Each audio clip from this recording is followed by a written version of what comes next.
Good morning, students. Now we are start our today's class in the subject of political science, and we are finished just previous class a topic of reorganization of states, and I hope you all are very well understand about whole topics and you have no doubts in these topics. Now we are moved from another topics and which is a reorganizations of state. And that time when we got independent in India, there are very linguistic differences, and many people in whole India they spoken different language in regional manner. तो इस हिसाब से हम देखेंगे कि जिन भी regional areas में different language को बोला जाता था, उन हिसाब से किस प्रकार से डिविजन्स हुए, स्टेट्स का बंटवारा हुआ, और बहुत सारी ये बंटवारा इतनी आसानी से नहीं हुआ बल्कि बहुत सारे कॉन्फ्लिक्ट हुए उस बंटवारे को करने के लिए। हालांकि कांग्रेस ने आज़ादी के पहले ही यह वादा कर दिया था कि हम लिंग्विस्टिक बेस पे स्टेट्स को डिवाइड करेंगे, लेकिन प्रैक्टिकल में यह काम बड़ा कठिन था।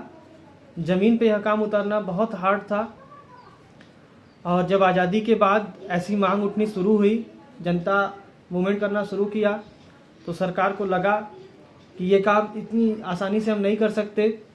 बहुत सारी चुनौतियां थी स्टेट्स के बांटने के अलावा। भी हमने जो पिछले चैप्टर्स में टॉपिक्स में क्लियर किया था कि सबसे बड़ी चुनौती तो थी कि प्रोविंसेस को कैसे एक किया जाए। उसके बाद उन चार प्रिंसली स्टेट्स को लेकर के चुनौतियां हुई, और उसके बाद इकोनॉमिकल तौर पे हमारा देश बड़ा कमज़ोर था, सोशल बैकग्राउंड भी बहुत कमज़ोर था, देश का सामाजिक विभिन्नता थी, बहुत सारी प्रॉब्लम्स थी। तो उनको देखते हुए सरकार ने इन चीज़ों को टालना शुरू किया, भाषाई आधार पे देश के बंटवारे को टालना शुरू किया।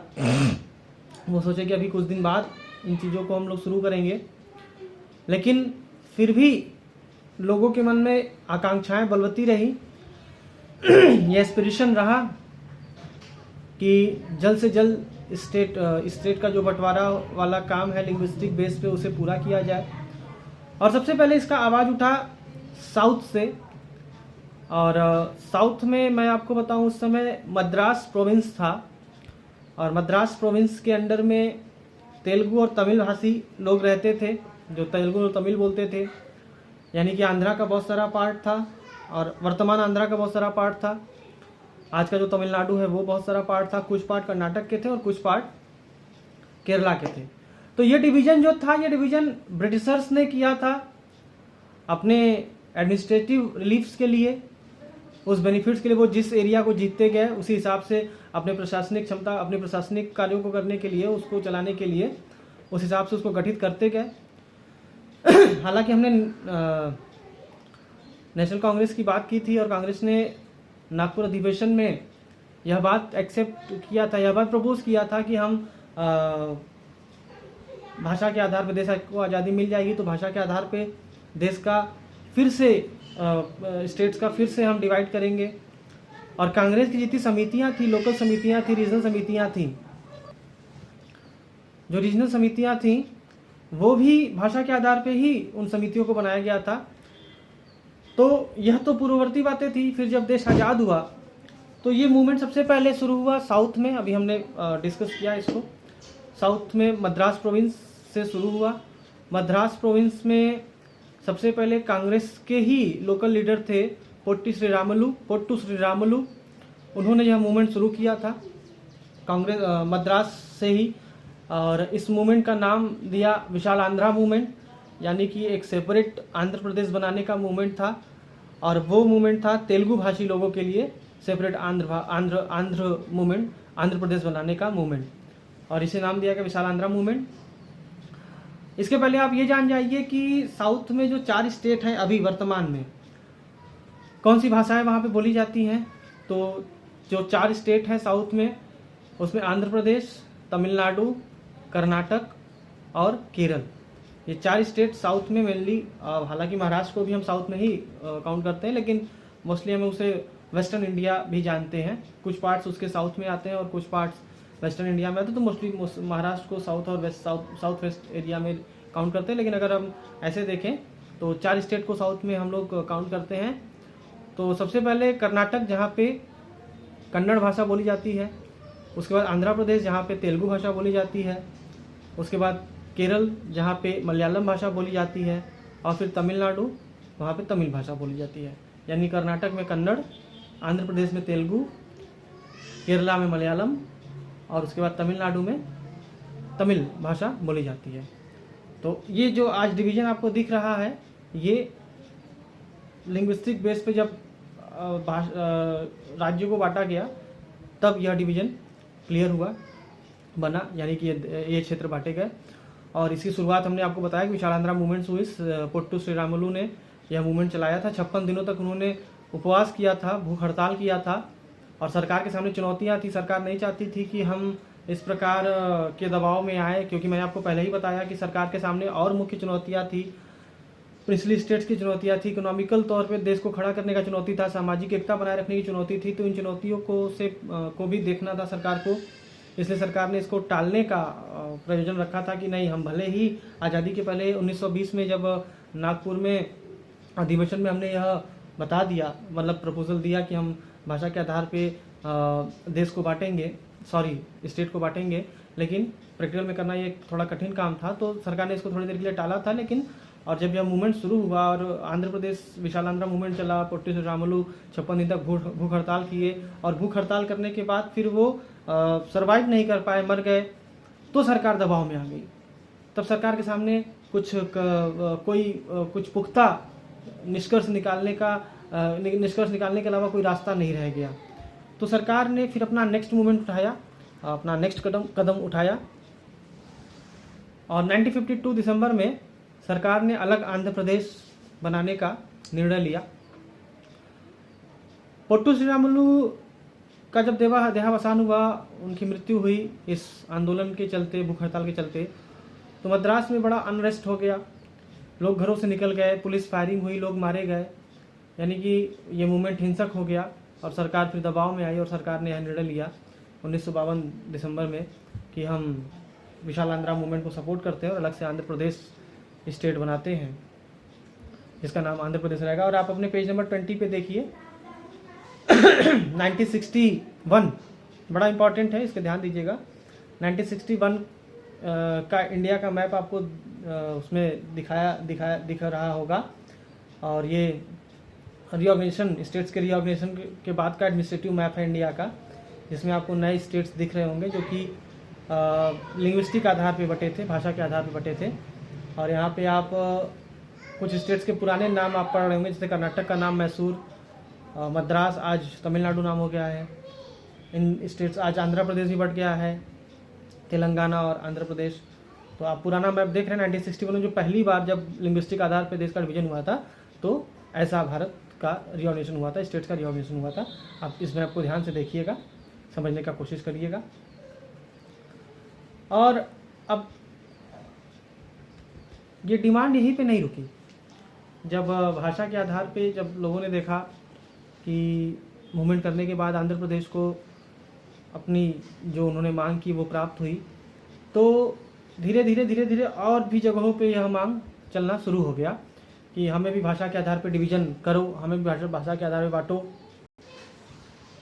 देश के अन्य जगहों से भी आवाज़ें उठनी शुरू हो गई और उसके बाद सरकार को मजबूर होकर के स्टेट रीऑर्गेनाइजेशन कमेटी बनाना पड़ा, स्टेट रीऑर्गेनाइजेशन कमीशन बनाना पड़ा, जिसे राज्य पुनर्गठन आयोग कहा जाता है।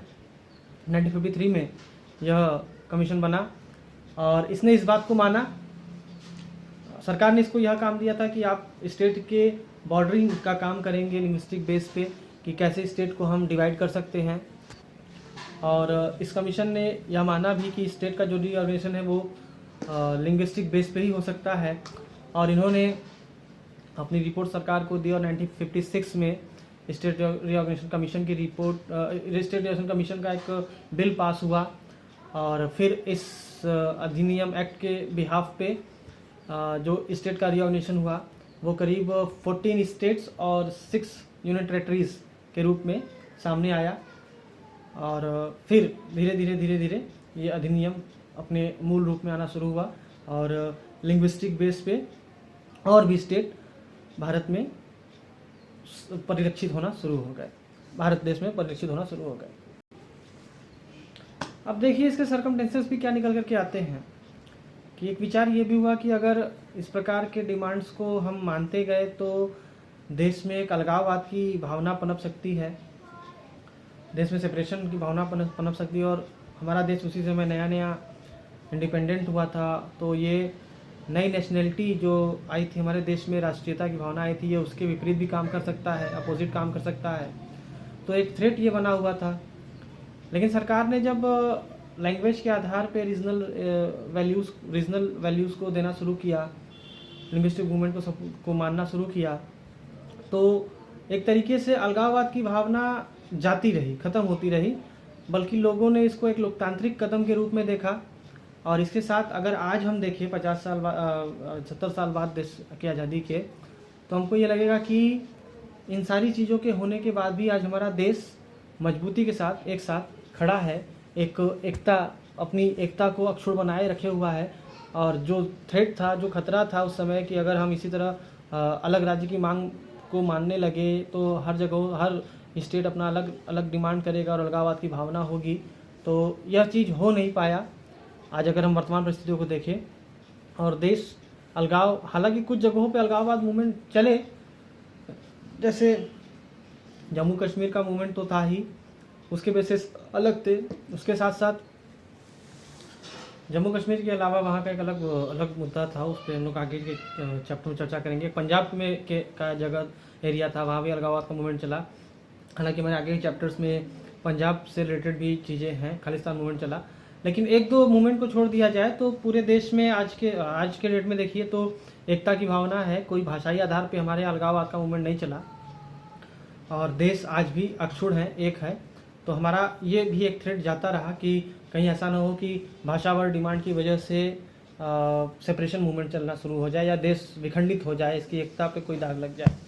तो ये चीज़ें क्लियर हुई और इसके बाद लोकतंत्र मजबूत हुआ। एक बात ये भी रह गई कि हमने डेमोक्रेटिक तरीके से उनके मांगों को माना, उनके वैल्यूज़ को माना।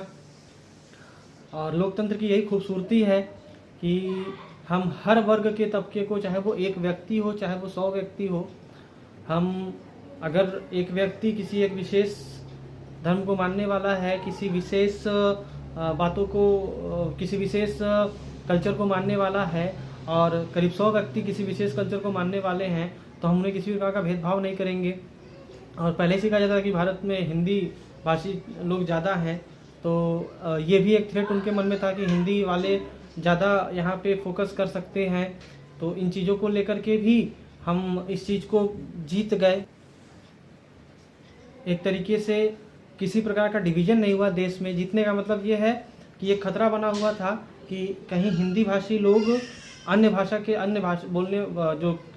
बोलने वाले लोग हैं वो थोड़ा संख्या में कम है, तो कहीं ऐसा ना हो कि हिंदी भाषी लोग ही डोमिनेट कर जाएं और हमारी बातों को न सुना जाए। तो सरकार ने भाषा के आधार पर राज्य को बांट करके एक प्रकार से यह भी मैसेज दिया कि अगर हम भले डोमिनेशन में हैं, लेकिन इसका मतलब ये नहीं कि जो माइनॉरिटी में है उसकी बातें न सुनी जाएंगी, उनकी मूल वाजिब मांगों को नहीं माना जाएगा।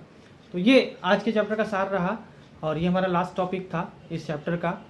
आई होप कि आप लोगों को समझ में आया होगा।